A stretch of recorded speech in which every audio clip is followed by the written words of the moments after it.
لیمو قوت مدافعت یعنی مائنڈ پاور کو بہت طاقت دیتا ہے۔ لیمو کے ذریعے ہمارے جسم میں خون میں یعنی بلڈ میں سرخ ذرات پیدا کرنے میں اہم کردار ادا کرتا ہے۔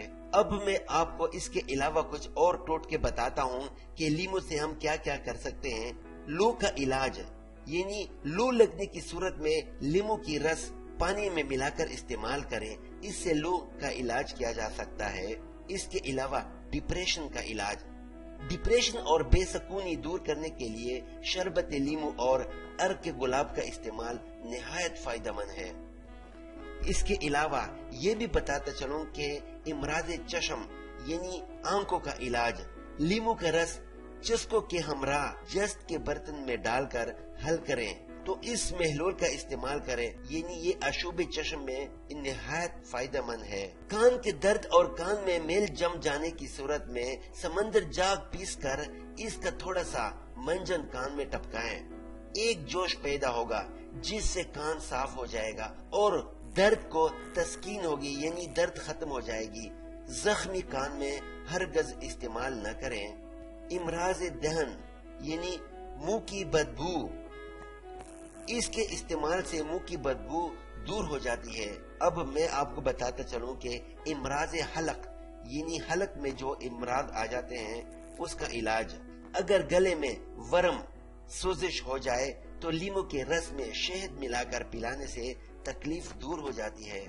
اس کے ساتھ ساتھ امراض معدہ یعنی معدے کی بیماری، لیمو کا چھلکا مقوی معدہ ہے، یعنی لیمو کا چھلکا لے لے، یہ معدے کے لیے بہت فائدہ مند ہے۔ بھوک لگاتا ہے، اس کے استعمال سے دیر تک خوشبودار ڈکاریں آتی رہتی ہے۔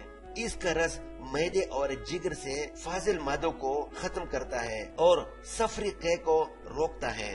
زمانہ حمل یعنی حمل کے دوران پریگنینسی میں لیمو کے استعمال سے حاملہ عورتوں کو قے آنے کی بیماری ختم ہو جاتی ہے، یعنی ان عورتوں کو قے آنی ختم ہو جاتی ہے۔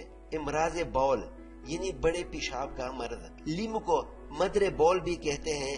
اگر لیمو کے 2 حصے کر کے اس میں سے بیج نکال کر شورا کلمی دونوں ٹکڑوں میں اندر بھر دیں، پھر اسے آگ پر گرم کریں، جب جوش آ جائے تو سرد کر کے ناف اور اس کے آس پاس لیپ کریں تو اس سے پیشاب کھل جائے گا، یعنی بڑا پیشاب بول آ جائے گا۔ لیمو کو ہم موٹاپا کم کرنے کے لیے بھی استعمال کر سکتے ہیں، یعنی موٹاپا کم کرنے کے لیے رات کو سوتے وقت اور صبح نہار منہ لیمو کا رس حسب ضرورت نمک ملائیں اور اس کو نمک میں حل کریں، اس سے وزن کم کرنے میں مدد ملتی ہے۔ اور یہ بھی بتاتا چلوں کہ لیمو سے ہم ہیضے کا علاج کر سکتے ہیں، یعنی لیمو کا چھلکا انار ترش کا پانی کافور کے ساتھ دینا مفید ہے۔ علاوہ اس کے ہیضے میں لیمو کا رس اور اس کے بیجوں کا استعمال نہایت فائدہ مند ہے۔ اس کے علاوہ ہیضے میں لیمو کا رس اور اس کے بیج کا استعمال نہایت فائدہ مند ہے۔ جس کو ہیضہ ہو گیا ہو اس کو آپ لیمو کا رس بھی دے سکتے ہیں اور اس کے ساتھ لیمو کے بیج بھی کھلا سکتے ہیں، اس سے ہیضے کی بیماری ختم ہو جائے گی۔ لیمو کے ذریعے ہم پتریوں کا علاج بھی کر سکتے ہیں، یعنی کڈنی اور پتے کی پتریاں۔ تو اس طرح کرنا ہے کہ لیمو کا جوس زیتون کے تیل میں ملا کر پیا جائے تو اس سے پتے کی اور کڈنی کی پتریاں ختم ہو جاتی ہے، یعنی حل ہو جاتی ہے اور نکل جاتی ہے۔ اس کے ساتھ ساتھ ہم لیمو حشرات الارض یعنی کیڑے مکوڑوں کے لیے بھی استعمال کر سکتے ہیں۔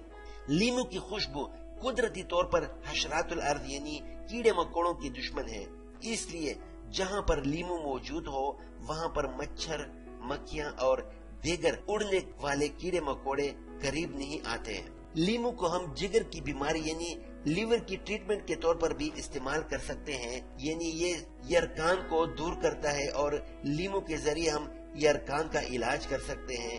یرکان میں لیمو عرق گلاب میں ملا کر استعمال کریں، یعنی جس کو یرکان ہو گیا ہو، ہیپاٹائٹس ہو گئی ہو، اس کے لیے بہتر ہے کہ آپ لیمو کا عرق لے لیں اور اس کو گلاب عرق میں ملا لیں، تو یہ استعمال کرنے سے یرکان یعنی ہیپاٹائٹس ختم ہو جائے گی۔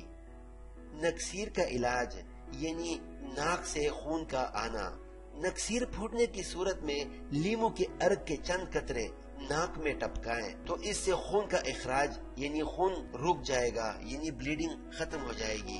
لیمو کو ہم بطور سلاد بھی استعمال کر سکتے ہیں، یعنی لیمو کا سلاد بنانا۔ تو روزانہ سلاد میں لیمو کا استعمال نظام ہضم کے لیے انتہائی فائدہ مند ہے۔